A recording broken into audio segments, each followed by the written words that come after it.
Hi guys, ഇന്ന് ഞാൻ എൻ്റെ അല്ല ഞങ്ങൾ ഉപയോഗിക്കുന്ന മേക്കപ്പ് സാധനങ്ങൾ നിങ്ങളെ കാണിച്ചു തരാം. ഞങ്ങളുടെ കയ്യിലുള്ള മിക്കതും ലാക്മേയാണ്. മിക്കതൊന്നുമല്ല, ആകെ ഒരു ലിപ്സ്റ്റിക്ക് മാസിൻ്റെത്, ബാക്കിയെല്ലാം ലാക്മേയാണ്. അത് ഫൗണ്ടേഷനാണ് കേട്ടോ. ഇത് നെക്സ്റ്റ് ആയിട്ട് വന്നത് ബ്ലെൻഡർ ആണ്. ഇത് ഞങ്ങൾ അധികം യൂസ് ചെയ്തിട്ടില്ല. ഇത് സ്റ്റുഡിയോയിൽ നിന്ന് മേടിച്ചത്, ബാക്കിയെല്ലാം ഫോറമാളിൽ നിന്ന് മേടിച്ചതാണ്. പിന്നെ ബ്ലഷ്, ഇതും ലാക്മേയാണ് കേട്ടോ. പിന്നെ നെക്സ്റ്റ് ഈ ബ്ലഷിൻ്റെ ഷെയ്ഡ് വരുന്നൊരു പിങ്ക് ഷെയ്ഡാണ്.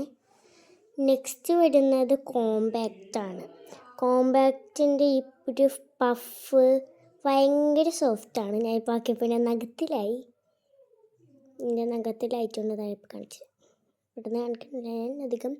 നെക്സ്റ്റ് ആയിട്ട് വരുന്നത് ഹൈലൈറ്ററാണ്. ഇതധികം കാണിക്കാനൊന്നുമില്ല, ഇത് ആകെ ഒരു തുള്ളി ഇട്ടാൽ മതി. പിന്നെ ഞാൻ ഈ സാധനം എപ്പോഴും ഐലൈനറാണെന്ന് പറഞ്ഞ് മാറി എടുക്കും. നിങ്ങൾക്ക് കണ്ടപ്പോൾ തന്നെ മനസ്സിലാവും ഇത് ലാക്മേ മാറിപ്പോയി പറഞ്ഞത്. ഇത് മസ്കാര ആണ്, കണ്ണിലൊക്കെ അയക്കാം നമുക്ക്.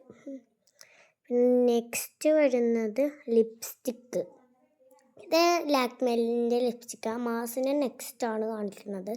ഇതിൻ്റെ ഷെയ്ഡ് ഞാൻ കാണിക്കാൻ എന്താ എൻ്റെ കൈ ഞാൻ വരച്ചിട്ടുണ്ട്. ഈ അടിയിൽ കാണുന്ന ഡൗണിൽ കാണുന്ന ഷെയ്ഡാണ്.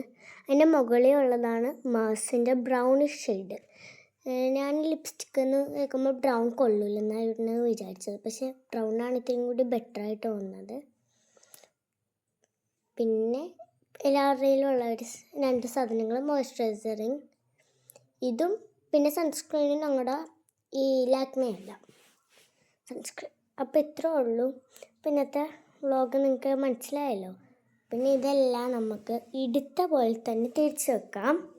കോമ്പാക്റ്റ് വെച്ചു, ലിപ്സ്റ്റിക്സ് വെച്ചു, ഹൈലൈറ്റർ വെച്ചു, ഫൗണ്ടേഷൻ വെച്ചു, കോമ്പാക്റ്റ് വെച്ചു, സൺസ്ക്രീനും മോയ്സ്ചറൈസറിങ്ങും ഞാൻ എൻ്റെ ഉള്ളിലാണ് വെക്കുന്നത്. അപ്പോൾ ബൈ.